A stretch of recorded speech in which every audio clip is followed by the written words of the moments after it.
Can AI make me more money? That's the question philosophers have asked since the dawn of the first ChatGPT. I'm going to experiment this by running 3 classic trading strategies on the S&P 500 using data dating all the way back from 1928 to today. I will use AI to edit and optimize these strategies. After, we'll compare the returns AI strategy gives us versus the classic strategy. Strategy 1 is the SMA crossover. We use 2 moving averages, one with length of 20 and another with length of 50. The logic here is that when the faster 20-day average crosses above the slower 50-day average, it signals that the momentum is shifting upwards, meaning it might be time to jump in. When it crosses back down, momentum is weakening, so we get out. Buy when the 20-period moving average crosses above the 50-period moving average. Sell when the 20-period moving average crosses below the 50-period moving average. As you can see from these labels, the stats trading the S&P 500 are: it turned a $25,000 into $1,100,000. It has a 52% win rate with a 1.5 to 1 win to loss ratio, making it a solid, simple strategy. If you're wondering if I coded these beautiful labels at the top, stole that shit.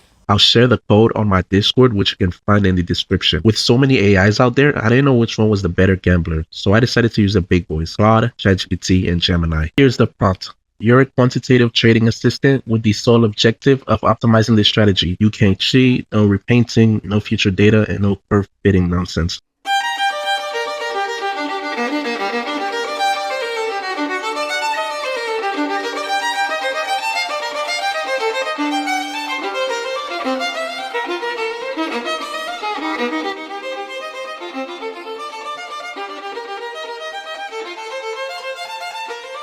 Round 1.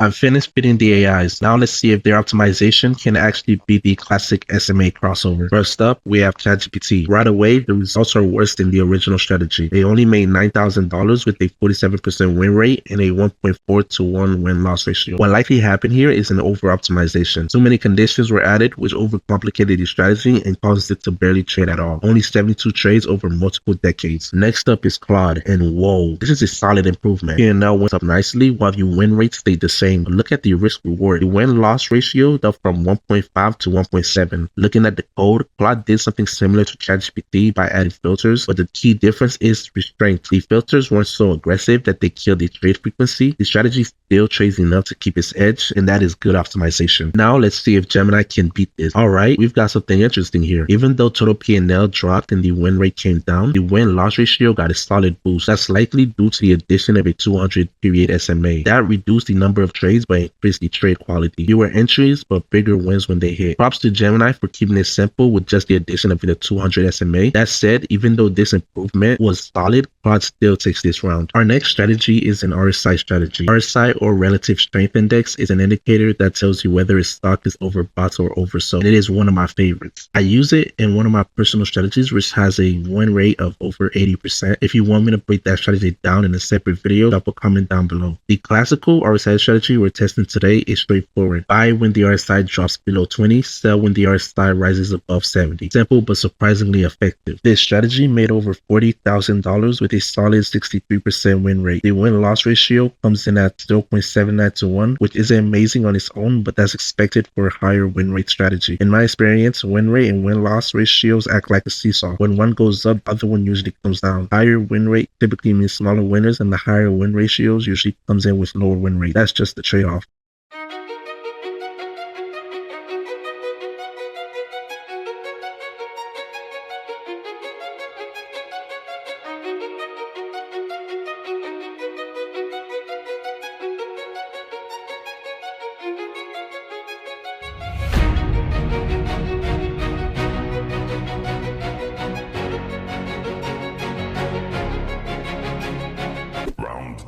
First up, we have Gemini. Wow, these numbers are huge. With over 1,000 trades, it posted a 71% win rate. Even though the win-loss ratio is on the lower side, the win rate more than compensates. Looking at the code, Gemini tying the oversold threshold for the RSI down to 10, which dramatically increased the trade frequency. And it also pushed the overbought level higher. And with this combination, it explains why the volume of trades and the performance increased. I like this so much that I ran an additional test where I added one more condition. Price must be above the 200 SMA. With that change, it reduced the number of trades but significantly significantly improved the trade quality. The win-loss ratio jumped and the max drawdown dropped down to 8%. That said, for fairness, the official Gemini result is without the 200 SMA filter, and even without it, great job by Gemini. Next up is ChatGPT. With 261 trades, total P&L is lower than Gemini's, but still better than the original classic strategy. It posted a 66% win rate with a 0.74 win-loss ratio. Solid performance, and this time it didn't over-optimize the strategy into uselessness. Finally, we have Claude. It completely choked. The strategy was over-optimized to the point where it didn't take a single trade. There was even a bug in the code that I had to fix manually.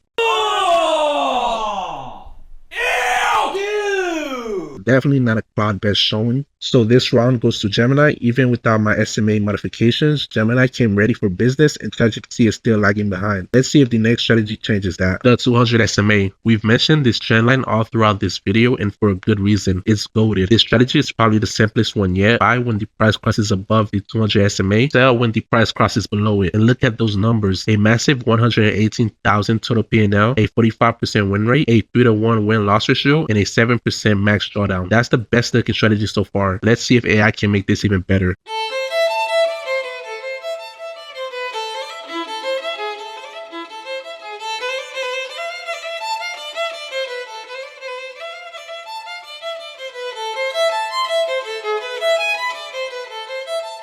Final round.